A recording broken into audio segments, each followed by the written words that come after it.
मैंने अभी आप लोगों से कहा है कि एक सामान्य संवाद कर रहा हूँ। ये 3-4 दिन ये जो फियर है ना हिस्ट्री को लेके कि बहुत बड़ा सब्जेक्ट है, बहुत गंभीर है, तथ्यों को समेटना परीक्षा के अंतिम समय में बड़ा मुश्किल हो जाता है, ये सब जितनी अफवाह है इनको हटाना है। ठीक है, क्योंकि हम भी दिए हैं, हम भी एग्जाम दे चुके हैं, इस प्रोसेस से गुजर चुके हैं, तो हमें मालूम है कि इसमें कितनी सच्चाई है। ठीक है, सच्चाई ये है कि आप अपनी मेहनत को अगर अनवरत जारी रखते हैं, चीजों को क्रमिक रूप से रखते हैं, उत्तर में किन तथ्यों का समावेश किया जाए और किन को छोड़ दिया जाए, इन सारी बातों को अगर रखते हैं तो निश्चित रूप से आपका उत्तर एक प्रभावशाली उत्तर बन जाता है। ठीक है, तो उस क्रम में मैंने आप लोगों को कल बताया था कि इतिहास बेसिकली है क्या। मैंने बात किया था EH कार की बात किया था, मैंने बात की थी आपसे ब्यूरी की।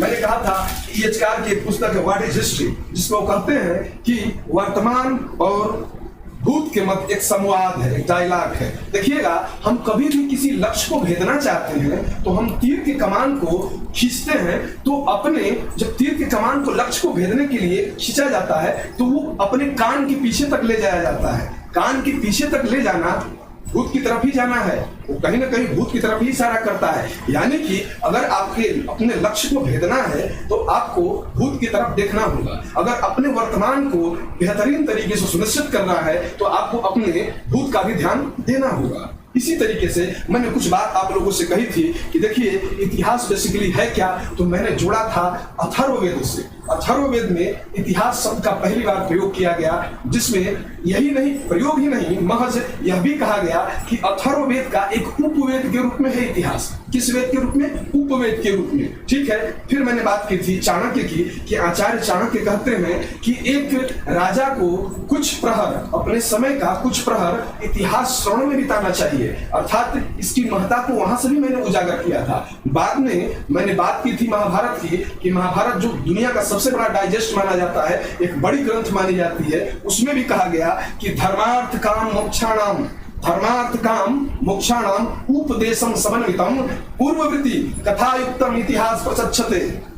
मैंने बात भी कही थी आपसे, इसकी महत्ता को यहां भी मैंने बताया। फिर मैंने बताया कि पुराण भी कहता है कि सर्गस्स प्रतिसर्गस्स वंशो प्राणिश्च वंशानुचरिसचैनम पुराणम पंचलक्षणम। ठीक है, जैसे मैं कह रहा था कि लोग कहते हैं, आरोप लगता है कि भारतीय इतिहास से परिचित नहीं थे। नहीं, परिचित थे, खूब जानते थे इतिहास, खूब उनको मालूम था इतिहास। फिर मैंने आप लोगों से बताया था कि एक प्रश्न आता है बार बार कि क्या इतिहास खुद को दोहराता है, क्या इतिहास खुद को दोहराता है। ये प्रश्न बहुत सारे विद्यार्थी पूछते रहते हैं, जो आप हिस्ट्री जिनका ऑप्शनल है, ये बार बार चाय की दुकानों पे आप देखे होंगे तो, या कहीं क्लास करके निकले तो आपसी संवाद में लोग कहते हैं क्या इतिहास खुद को दोहराता है। नहीं, इतिहास खुद को दोहराता नहीं है। मैं हमेशा कहता हूं कि इतिहास खुद को दोहराता हुआ प्रतीत होता है, ना कि वो दोहराता है। ठीक है, प्रतीत होना और दोहराना दोनों बातों में एक अंतर है। क्योंकि मैंने आप लोगों से कहा था कि इतिहास की प्राणवायु उसकी तिथि है, और इतिहास में अधिक जान डालने का कार्य जब हम लेखनी कर रहे होते हैं तो उसके प्रमाण हैं जो कि उसको सिद्ध करते हैं। मैंने आपको बताया था कि इतिहास क्या है, इतिहास में तथ्य है। तथ्य क्या है? तथ्य बड़ा भोला होता है, तथ्य बहुत भोला होता है, इतना भोला जहां रख दीजिएगा वहां रह जाएगा। लेकिन इस तथ्य को भाला कौन बनाता है? इस तथ्य को भाला बनाने वाला जो होता है वो इतिहासकार होता है। ठीक है, एक भोले तथ्य को भाला तक के रूप में तब्दील कर देता है अपनी चीजों से। ठीक है, कैसे? अगर मैंने क्या कहा, तथ्य भोला है लेकिन भाला बनाने का काम इतिहासकार करेगा। और दूसरी चीज, मैं आ जाता हूं अपने पूर्व के प्रश्न पे कि क्या इतिहास खुद को दोहराता है। मैंने कहा नहीं, दोहराता हुआ प्रतीत होता है। जैसे अगर मैं एक उदाहरण लेता हूं, मैं कहता हूं कि अहिंसा नॉन वायलेंस बड़ा गंभीर शब्द है हमारे भारतीय जनमानस के लिए। नॉन वायलेंस की अगर मैं बात करूं और मैं कहूं कि अहिंसा क्या है, तो आप कहेंगे कि इसके प्रतिपादक जो सबसे बड़े दिखाई दे रहे हैं आधुनिक काल में वो आपके महात्मा गांधी हैं, इनके गांधी हैं। लेकिन अहिंसा, इनसे पहले एक विद्वान हुए गौतम बुद्ध, जिन्होंने बुद्ध धर्म का प्रचार किया, इन्होंने भी खूब अहिंसा की बात की। ठीक है, और महात्मा गांधी ने भी किया। ठीक है, तो क्या इससे ये प्रतीत हो रहा है कि इतिहास खुद को दोहरा रहा है? बिल्कुल नहीं। यह व्यक्ति 6वीं शताब्दी ईसा पूर्व के हैं और ये व्यक्ति 18वीं 19वीं शताब्दी में से जुड़े हुए हैं, राष्ट्रीय आंदोलन से जुड़े हुए हैं। तो हम कैसे कहते हैं कि इतिहास खुद को दोहरा रहा है? हाँ, जरूर बात हो रही है। अहिंसा एक ऐसी चीज है कि इस काल में प्रासंगिक थी, इस काल में भी प्रासंगिक है। क्योंकि महात्मा बुद्ध ने अहिंसा की बात तब की जब हम देखते हैं कि यज्ञ याजन का समय था, पशु बलि दी जाती थी, साथ ही कर्मकांड बहुत ज्यादा था, उसलिए उन्होंने नॉन वायलेंस की बात की, अहिंसा की बात की। जबकि गांधी जी ने देखा कि हमारे समक्ष एक ऐसा शत्रु खड़ा है जो विश्व शक्ति है, कहता है never sunset in British kingdom. वो कहता है कि ब्रिटिश जो साम्राज्य है उसमें कभी भी सूर्यास्त नहीं होता। तो उतनी बड़ी शक्ति से लड़ना है तो क्या गांधी जी बोलते कभी ये समझदारी होती कि इनके साथ हम लाठी भाला और गणासा लेके और बंदूक लेके लड़े? कदापि नहीं। वो जानते थे कि अगर हम हिंसा करेंगे तुरंत कुचल दिए जाएंगे। जैसे आपको एक चीज याद होगा कि एक छोटी सी घटना, कब असहयोग आंदोलन के समय आप देखते हैं कि गांधी एक अहिंसक आंदोलन लेके चल रहे हैं। एक छोटी सी घटना होती है चौरा चौरी और उसके बाद आंदोलन को वापस लेना पड़ जाता है, क्योंकि हम किसी भी सत्ता, हम किसी भी शासन से हिंसात्मक रूप से नहीं लड़ सकते। हम उसकी अवज्ञा कर सकते हैं, हम उसके खिलाफ सत्याग्रह कर सकते हैं, हम उसके खिलाफ अहिंसक आंदोलन कर सकते हैं। जैसे ही हिंसा करेंगे उसके पास वो सिस्टम है, उसके पास सारे शक्तियां मौजूद हैं, वो तलाश में है, वो चाहता है कि आप हिंसा करें और तुरंत वो आपके विद्रोह को दबा दे। उसके लिए मौका है, वो अवसर है, वो अवसर नहीं देगा आपको। तो यहाँ दो बातें एक ही चीज को लेके है, लेकिन क्या इससे इतिहास प्रतीत होता हुआ दिखाई दे रहा है? स्पष्ट है, वो दिखाई दे रहा है, लेकिन इतिहास खुद को नहीं दोहरा रहा है। दोनों संदर्भ अलग अलग हैं। अगर किसी को यहाँ कोई दिक्कत आ रही हो तो बताएंगे।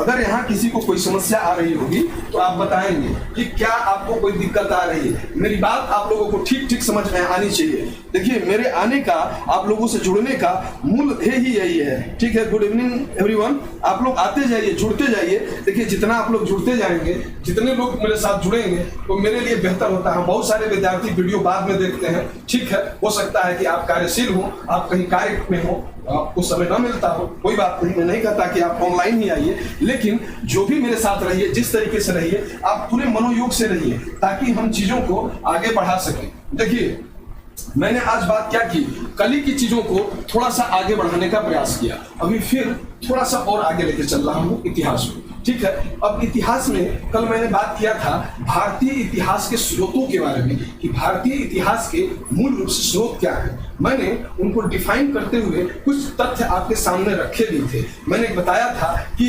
इतिहास जानने के स्रोत क्या क्या हो सकते हैं। जैसे मैंने बात किया पुरातात्विक स्रोतों की, फिर मैंने बात किया साहित्यिक स्रोतों की, फिर मैंने बात की विदेशी यात्री विवरण की, फिर आधुनिक इतिहास लेखन की जो परंपरा और वर्तमान में जितने भी शोध चल रहे हैं वो भी कहीं ना कहीं इतिहास जानने के एक सुगम स्रोत के रूप में है। क्योंकि भारत सरकार या भारत के अंतर्गत आने वाली राज्य सरकारें अपने शोध कार्यों पे, अपने ऐतिहासिक विरासत पे काफी कुछ खर्च करती है। हालांकि वो अमाउंट बहुत कम होता है, इसलिए बेहतर शोध नहीं हो पाता, लेकिन शोधार्थी अभी भी उसमें लगे होते हैं और उनके वर्षों की मेहनत और उस परंपरा का परिणाम है कि हम कुछ इतिहास में और बेहतर जान पाते हैं। तो उस चीज को भी हम समझेंगे। लेकिन सबसे पहले यहाँ पे मैं ये बता देना चाहूँ कि ऐतिहासिक स्रोत में आखिर हमें रखना क्या है। जरा सा जो लोग कल नहीं भी जुड़े होंगे उनको भी एक बार जानकारी हो जाएगी और सारी चीज को मैं एक साथ आपके सम्मुख रख भी दूंगा। तो सबसे पहले ऐतिहासिक स्रोत यहाँ फिर से डिफाइन करते हैं। ऐतिहासिक स्रोत क्या होते हैं? ऐतिहासिक स्रोत, घबराइएगा मत, ठीक है। बहुत लोग का आंसर आ रहा है, लेकिन आंसर में थोड़ी सी कमियां हैं, ठीक है। उन कमियों को हम दूर करेंगे, क्योंकि हमने कहा ही तथ्य बहुत भोला होता है, भाला इतिहासकार बनाता है, और आपकी लेखनी भी बड़ी भोली है। उसको भाला बनाने का काम आप स्वयं कर सकते हैं, ठीक है। तो अब यहाँ पे साहित्यिक साक्ष्य की सबसे पहले बात करूंगा। साहित्यिक साक्ष्य, दूसरा पूरा तात्विक साक्ष्य, तीसरा विदेश यात्री विवरण।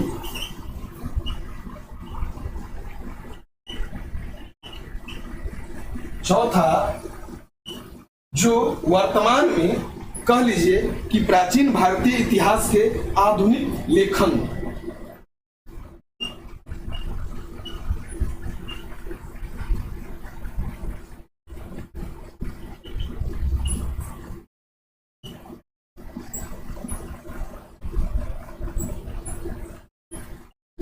आधुनिक लेखन, ठीक है। यहां तक में आपको कोई दिक्कत नहीं होगी। मेनली इन 4 बिंदुओं पे चलना है, ठीक है। ये आपका फॉर्मेट का पहला हिस्सा होता है आंसर में।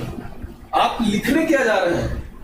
अगर कोई पूछ ले कि ऐतिहासिक स्रोत की चर्चा कीजिए, तो ऐतिहासिक स्रोत में आप लिखने क्या जा रहे हैं, पहले उसी को अपने दिमाग में एक मोटा मोटी फॉर्मेट बना लीजिए। नहीं हो, दिमाग से स्लिप करता हो, तो एक पेज पे बना लीजिए। फिर उनको डिफाइन करिए, उसमें डिवीजन ले आइए। अब डिवीजन क्या करना है? अब जैसे मैंने कहा साहित्यिक स्रोत, तो साहित्यिक स्रोत में एक साहित्य तो नहीं है।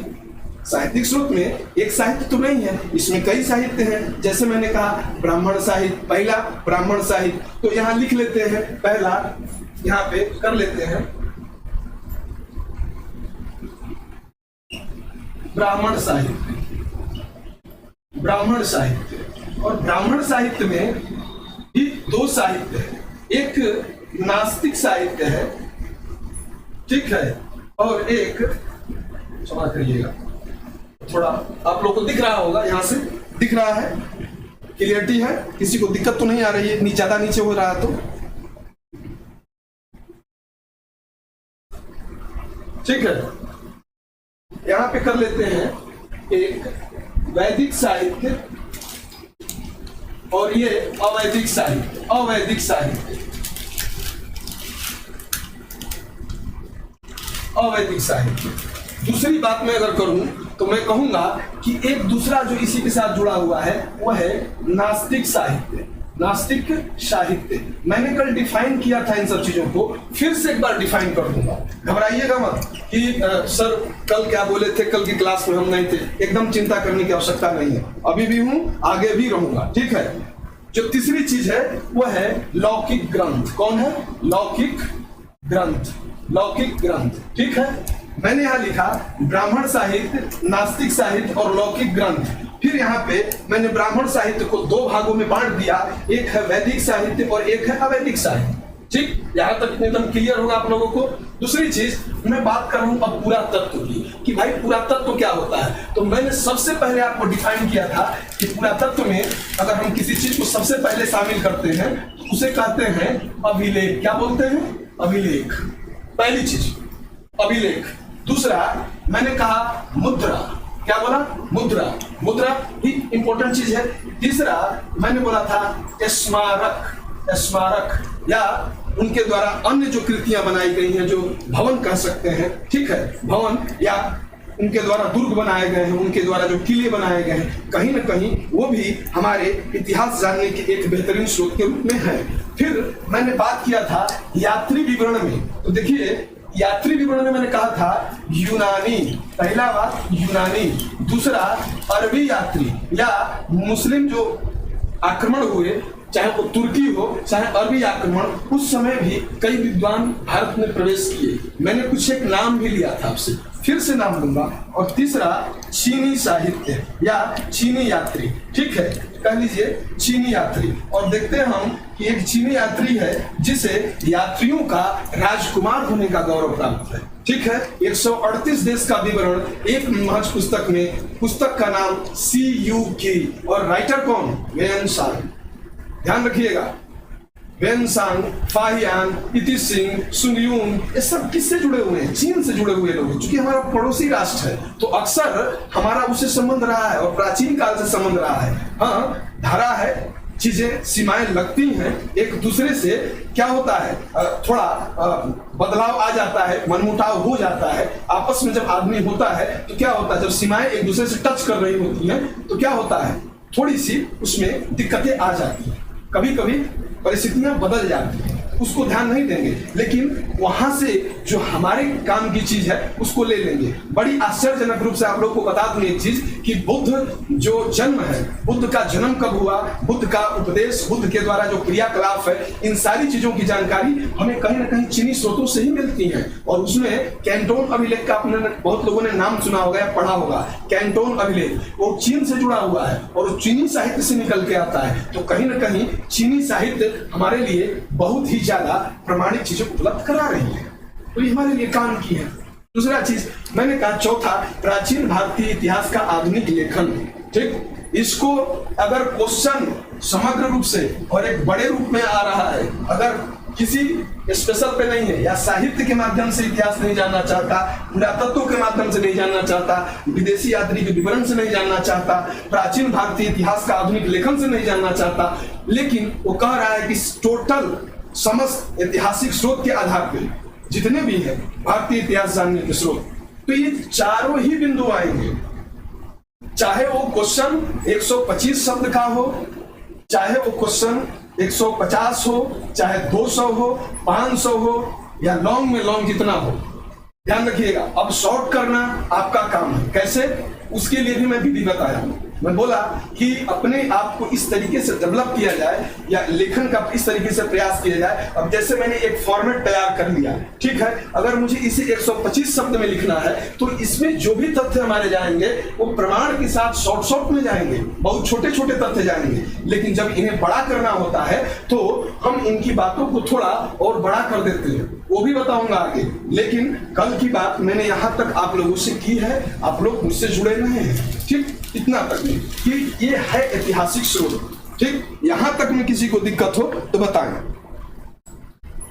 बिल्कुल जुड़ते जाइए, थोड़ा जुड़ते जाइएगा तो क्या होता है कि मेरा उत्साह बढ़ता जाता है। मैं चाहता हूं कि आपका जुड़ना मेरे लिए एनर्जी या फ्यूल का काम करता है। तो एनर्जी मुझे मिलेगी जितनी, उतना मैं आप लोगों के साथ तथ्यों पे थोड़ी परिचर्चा को और तेज कर दूंगा। ठीक है, फिर मैंने बताया कि एक बात होती है कि भारतीय इतिहास लेखन से परिचित नहीं है, उसके बारे में भी थोड़ी जानकारी दी थी। मैंने बात किया था राज तरंगिणी की, और मैंने कहा था कि इतिहास लेखन में पहली संस्कृत में लिखी गई पुस्तक, जो कि एक न सिर्फ इतिहास लेखन की दृष्टि से बल्कि एक परंपरा बन गई। वहां से इतिहास लिखने की एक अलग परंपरा ही बन गई। जैसे राज तरंगिणी का लेखक कौन है, कलहड़, लेकिन उस परंपरा को आगे कौन बढ़ा रहा है, जोनराज, श्रीवर, प्रज्ञा भट्ट, एक के बाद एक विद्वान आ रहे हैं उस परंपरा को आगे बढ़ाने के लिए। और वह पुस्तक अपने आप में कमिटेड है, कह रही है सलांग सैव विद्वान राग द्वेष बहिष्कृता भूतार्थ कथने यश अस्ते यश सरस्वती, अर्थात वही विद्वान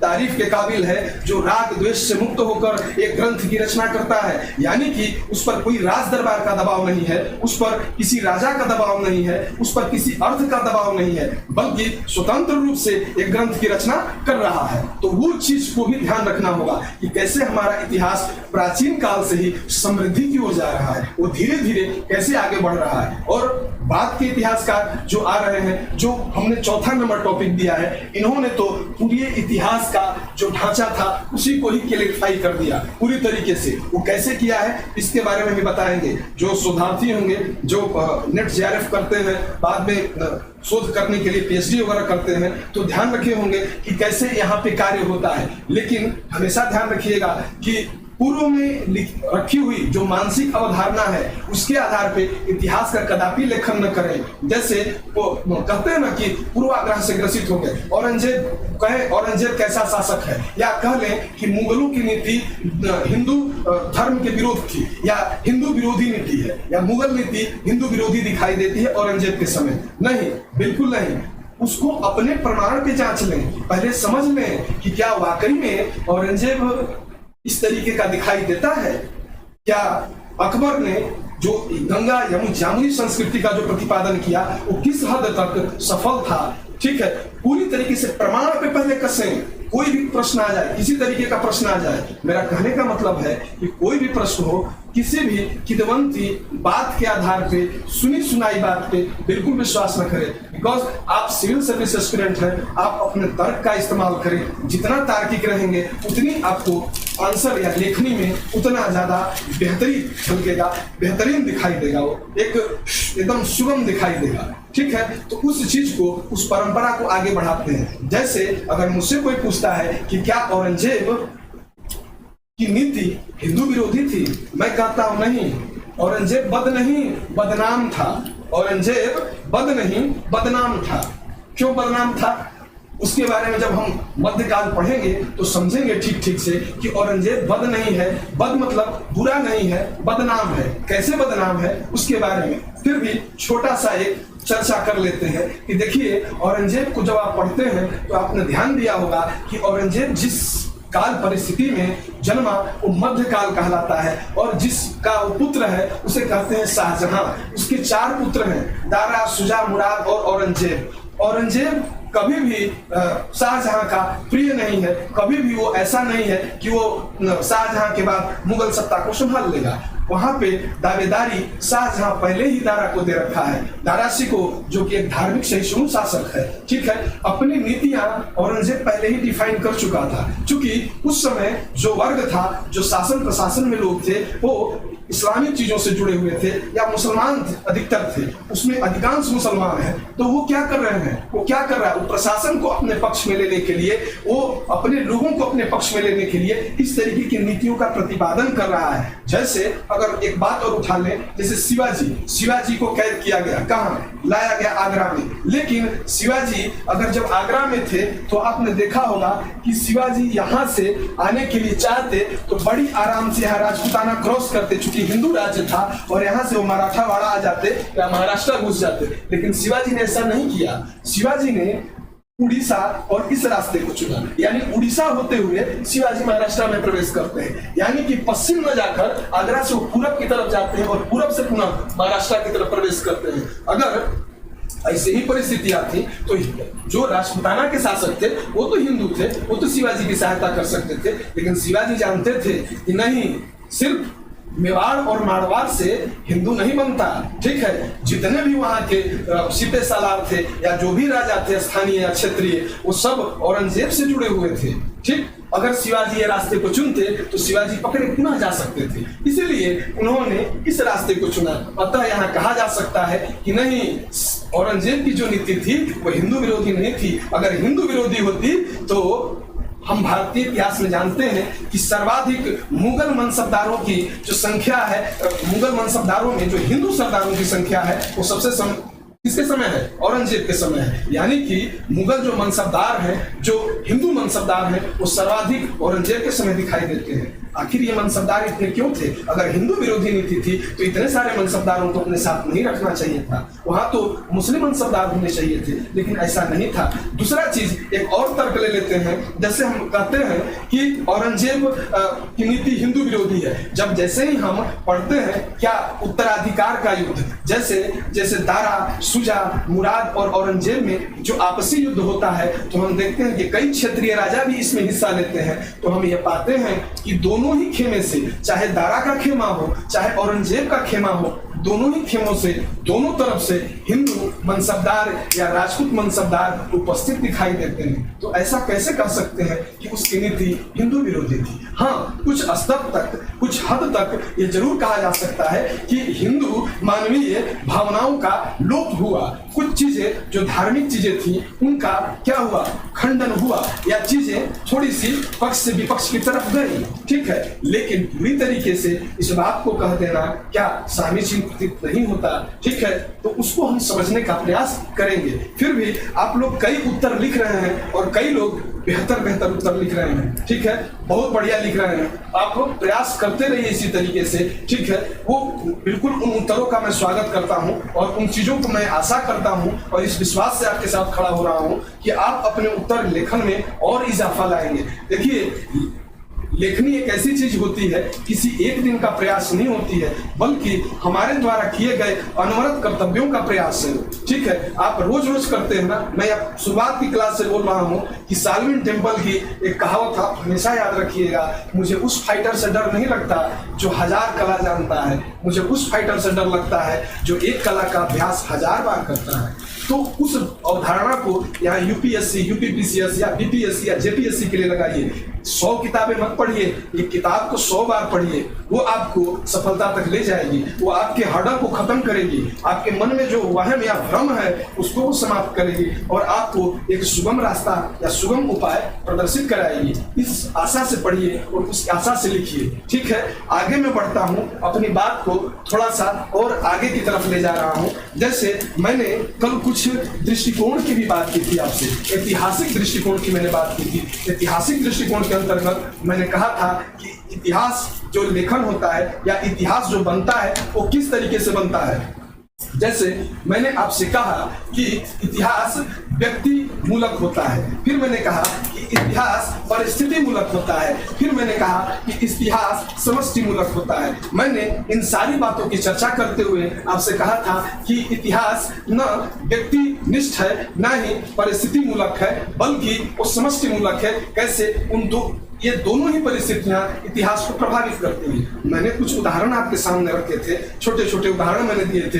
जैसे मैंने आपसे बात किया था किसके बारे में, महात्मा गांधी के बारे में बात किया था। फिर उदाहरण में मैंने अन्य लोगों का भी प्रयोग किया था। साथ ही मैंने कुछ तुलनात्मक अध्ययन किए थे। जैसे मैंने कहा था कि शिवाजी अगर नहीं होते तो क्या मराठावाड़ा की परिस्थिति इस तरीके से बन सकती थी? क्या मराठा साम्राज्य इस तरीके से एकत्रित दिखाई दे सकता था? बिल्कुल नहीं। लेकिन क्या भौगोलिक चीजों को नजरअंदाज कर देना क्या ठीक है? नहीं। जितना एक इतिहास में या हम कह लें कि मराठा साम्राज्य के निर्माण में जितना शिवाजी का योगदान था, उतना ही योगदान वहां के भौगोलिक परिस्थितियों का था। क्योंकि जो गुरिल्ला वार हम देखते हैं, जो छापामार युद्ध पद्धति देखते हैं, जिसके प्रतिपादक भारत में शिवाजी महाराज दिखाई देते हैं, उस परंपरा को उनके अनुयायियों ने भी आगे बढ़ाया। लेकिन यह परंपरा अनवरत चलती रही। तो इस परंपरा के पीछे सिर्फ व्यक्ति जिम्मेवार है? बिल्कुल नहीं। उस परंपरा के पीछे वहां की भौगोलिक परिस्थितियां भी जिम्मेवार है।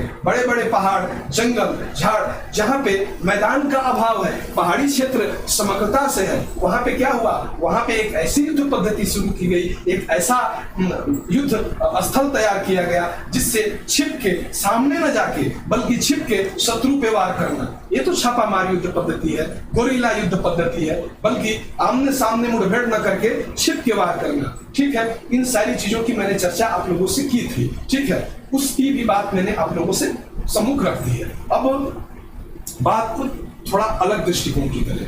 जैसे यहां तक में अगर किसी को कोई उस तरीके का बिंदु दिखाई देता है, थोड़ा सा तेज चल रहा हूं, कारण यह है, क्षमा करिएगा, क्योंकि मुझे सर्टेन समय में बहुत सारी चीजें आपको देनी होती है, तो मैं आपसे अपेक्षा नहीं कर रहा हूं कि आप अभी से नोट्स बनाना शुरू कर दें। नहीं, आप एप्लीकेशन पे आइए, आपको पूरा समय दूंगा। इन टॉपिकों को मैं फिर से उठाऊंगा आपके सामने। ऐसा नहीं है कि यहाँ बोल दिया तो वहां नहीं, एकदम फिर से प्री स्टेज समय लेकर चलूंगा आपको। यहाँ पर सिर्फ अपने आप को रखना है। ठीक है, बस इतना ही है। ठीक, अगर यहाँ पे कोई तथ्य से संबंधित कोई परेशानी आ रही है तो आप लोग बिल्कुल बता सकते हैं कि क्या दिक्कत आ रहा है। एक आध दो प्रश्न मैं और लेके आपके सम्मुख आ रहा हूँ। जैसे मैंने ऐतिहासिक स्रोत की बात की, उसी तरीके से मैं एक आध दो स्रोतों की और बात कर रहा हूँ। ठीक है, यहाँ तक में किसी को दिक्कत हो तो मुझे कोई कमेंट कर सकता है। बिल्कुल।